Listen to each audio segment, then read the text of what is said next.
Hello, anybody who's watching this, welcome to my reaction to Heroes of Might and Magic 4, in parentheses 4, in parentheses 16 divided by 4, in parentheses 2 by 2, review by Seth Zintek. With a title like that, of course it's Seth. I haven't seen this picture before, haven't seen him use it. Anyway, I haven't seen it at all. What am I talking about? Anyway, welcome to this reaction, and I've reacted to Heroes of Might and Magic 3, 5, and 6, skipping 4. But I think I should, because nobody talks about 4. Everybody talks about 3, and I've ever played 5, which is also a very good game, and then people always say that 6 and 7, whatever after 5, they're all shit. But I've never heard 4 being mentioned, so I have no idea if it's even in the same style as the other ones. I mean, like in the same genre. So it's gonna be interesting to find out. So if you have a video for me to react to, you can use the nation link in the description below, and I'll get to your video as soon as I can. Or you can use the comment section below. That also might work. And subscribe if you enjoyed. 94% of you have not subscribed. I checked. Anyway, let's begin. Hey people, Seth I forgot I made it louder. here. Today, I'll be covering a game designed on a shoestring budget while its own parent company was going bankrupt, Heroes of Might and Magic 4, and despite how little time and money they had, the outcome is pretty damn impressive. It also managed to produce 2 expansions on a nanofiber budget. The result, well, have a look for yourselves. Mongo, great barbarian from the north, seeking to conquer new lands for his kingdom. Spasmaticus, a young king on a mad quest. Spasmaticus? What the hell is that name? What? And that face. I can see why he's called Spasmaticus. Okay, whatever. From 5 different lands have set their sights on the kingdom of Channing and the riches of its capital city. Only 5? Okay. He has a very shiny head. That's what would have happened if Daenerys' brother, whatever his name was, if he survived the molten gold on top of his head, being poured. Only one will weather the winds of war. Okay. The music is not bad, but everything else is a bit Story. lucky. To recap the events of Heroes 3, some mages enchanted 2 swords to each have a nuclear yield of a small sun. Stated only in the fine print of a shipping invoice, these swords shouldn't touch, or else warranty is null and void, since the planet will erupt in a nuclear explosion. So, 2 heroes do exactly that and kill everyone. Some people manage to survive by following portals to a new planet, so they can ruin it all over again. Unfortunately, there's no Geneva Convention.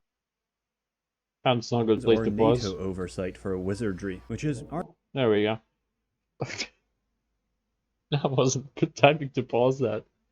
Now I'm demonetized. Anyway, I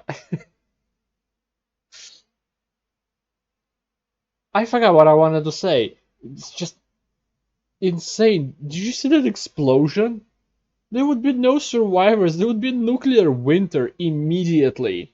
The whole globe is covered in dust and ash. Arguably the greatest cause of death in a Might and Magic. I'm gonna go back.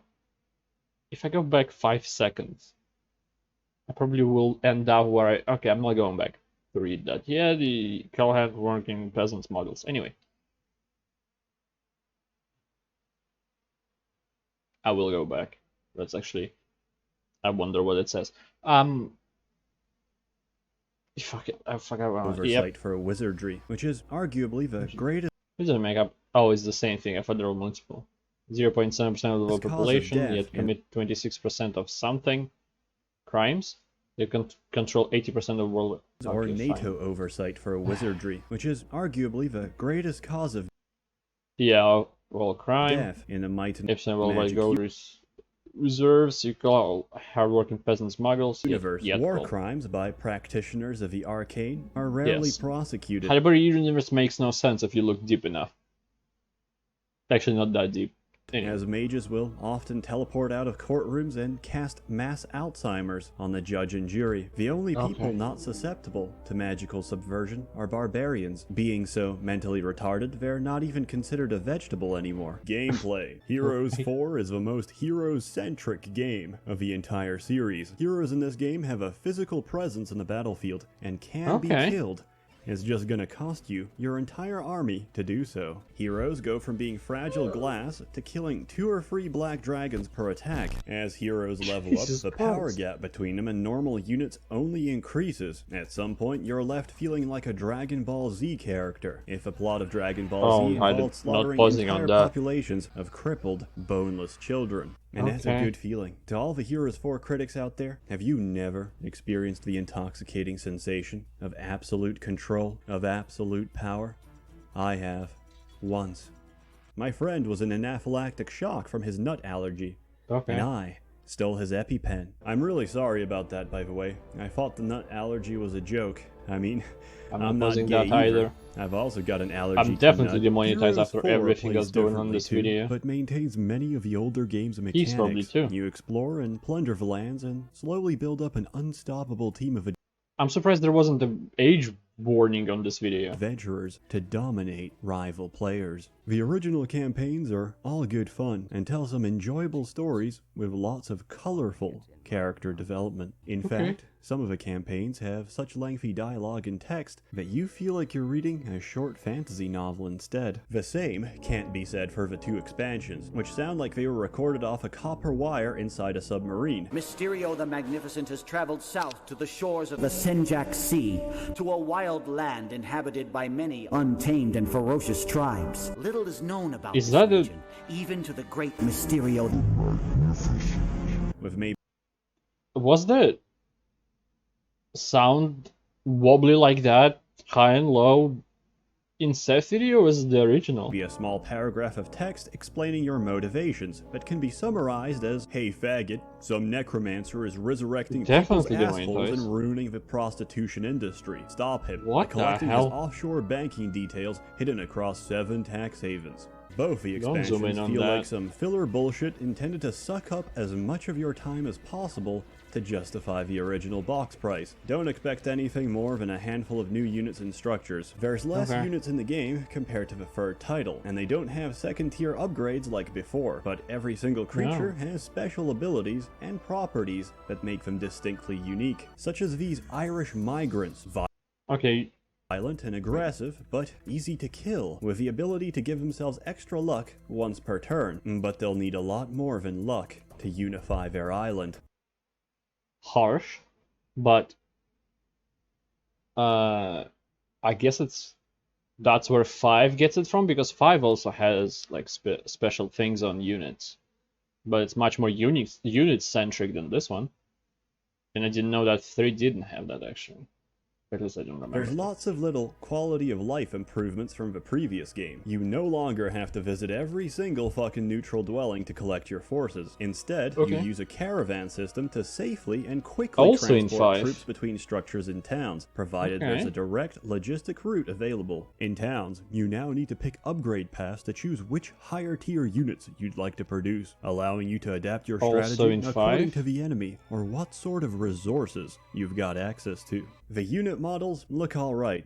Maybe they're 3D models baked into 2D sprites, who knows. Whatever they are, most of them are quite well animated with joke animations if you mouse over them. Like this female chaos sorceress, who's undergoing chemotherapy. As for the combat itself, there's a new movement grid that I don't exactly understand, but I do appreciate that projectiles and spells now have collision and actually require you to have direct line of sight to your intended target. This means that you can actually... Is that in 5? I don't think it is for spells, but it is for projectiles? Maybe, I don't remember. Conceal your shooters and spellcasters from direct attack by placing bulkier melee units in front of them. Resource management. I was doing that in 5, yeah. in the game is some weird shit, since most... Well, it's like you can just choose male or female. That's not how gender works. Or sex, or whatever you want to call it. Towns produce less gold even when fully upgraded, and many buildings cost more resources than you'd find on the map. Again, heroes are necessary to build up a reliable line of credit. High-ranking shekel collectors and Jew lords can be elected as governors for cities if they have a nobility skill, improving unit recruitment and providing extra daily gold and resources if they completed an accountancy course. Some upgrades in towns also make no fucking sense. In Heroes 3, building a citadel in a castle would greatly improve your defenses, while in 4 they provide you with a wall and a gate that can be killed in a single turn, despite costing the equivalent of several max level units to build, unlike in Heroes 3. I'm gonna keep comparing it to 5. I feel like that's a good comparison because I have a lot of experience, well, kind of a lot of experience playing 5. I had barely remember a lot of things. Anyway. In 5, you can also build a garrison. Well, not a garrison. Garrison's a different kind of fortress. You can build a wall, but gate I think is tougher than the wall itself, and you can upgrade it. So first is just a wall, then, well, with a gate of course, but nothing else. Then you can build traps like in front of it. If you upgrade it, traps appear. If you upgrade it again, like towers appear that shoot your enemies, shoot the attacking force, the people who attack your castle. And for that in 5 you have a, I won't say a ballista, but ballista is a thing that attacks units. The catapult. Also, I want to play 5 again. Catapult attacks random part of the wall, but if you go into logistics, like if you take skill in logistics, you can take a skill that you can control your ballista and ballista too, but that's besides the point. Your catapult to choose where it's gonna shoot, so you can make the attacking enemy city quite easy, like by destroying the gate to get your stuff in. You can destroy the towers that shoot your guys. I want to play 5 again. God damn it.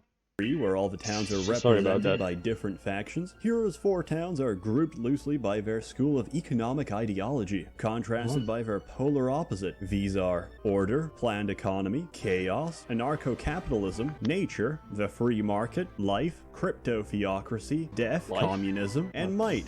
The single market ethno-state of Zion. Supporters of their respective ideology are varied and diverse. The free market commands phoenixes capable of reincarnating after a market crash, while communism boasts Bolshevik vampires that sustain themselves off the grain and blood of Polish peasants. Heroes are multidisciplinary in this game, since on top of mages and Super Saiyans, you can also recruit heroes skilled in stealth, who can sneak across the map undetected, so long as the enemy doesn't have a superior scouting skill to reveal them, allowing you to stealthily flag dwellings and disrupt supply lines, or even potentially taking an undefended city under your opponent's nose. Heroes 4 allowed you to do something wacky as well. Creatures can be split from heroes and used to independently explore and take resources or items, but can never flag dwellings by themselves. It's an interesting idea that also means your main heroes never have to leave a front line, since reinforcements will reach them manually from nearby towns. Remember diplomacy in Heroes 3? Also,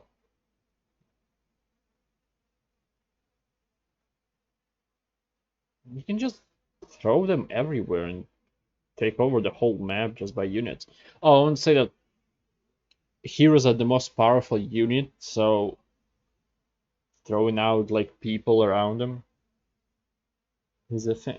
A lot of people complained about that, so now you have 2 diplomacy skills, allowing you to convert a fraction of neutral monsters to your side. However, one requires money, and the other one requires nothing. Also, it now works on enemy armies, allowing you to pay off a portion of the opponent's army and persuade them to turncoat before the battle even begins. There's a huge range of spells in this game, and that's part of the main allure. Learning the highest level spells takes time, since there's now 5 levels of mastery for each school, up to Grand Mastery, which also requires proficiency in sub-skills to reach, but it's well worth it when you turn your 8-man party into an 8-man group of immortals by casting Divine Intervention every single turn. On a final note, the music in Heroes of Might and Magic 4 is absolutely fantastic. The other Heroes games are also great in terms of music, but the compositions here are much more reminiscent of the opera performances you'd hear in Heroes 2. It's very calm and soothing, and doesn't grate on your ears, even after you've listened to it for a few hours. Conclusions: I hope you've enjoyed reading this essay as much as I enjoyed writing it. Heroes 4 is a fantastic game that never got the exposure it deserved from living in the shadow of its universally acclaimed predecessor, but it's still worth playing and provides you with hours of fun. I also got it for only about $10 on Good Old Games. Here in Scandinavia, $10 will maybe buy you 2 small potatoes and some grilled firewood. Scandinavia?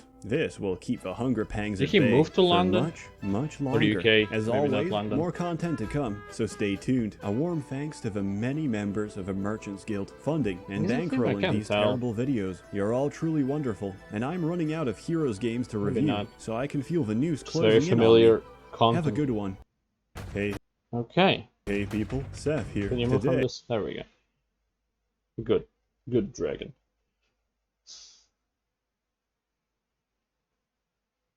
I don't know.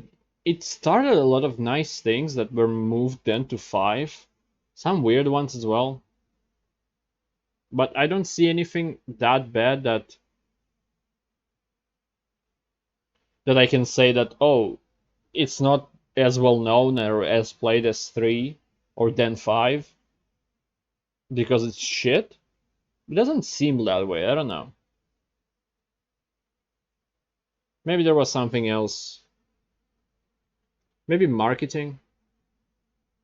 Did he say when it came out? I can't remember. Maybe at that time.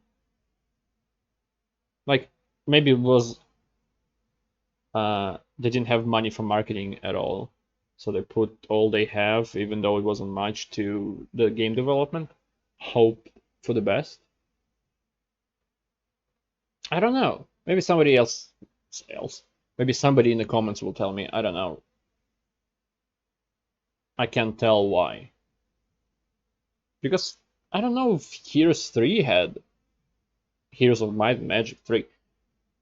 Homam 3 had any kind of marketing, but it's such a well-known game, so I don't know. I don't know how these things work before the internet. Was it before the internet? Well, before it massively spread, for sure.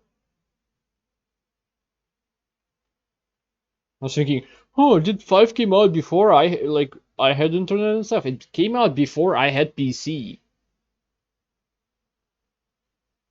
It came out after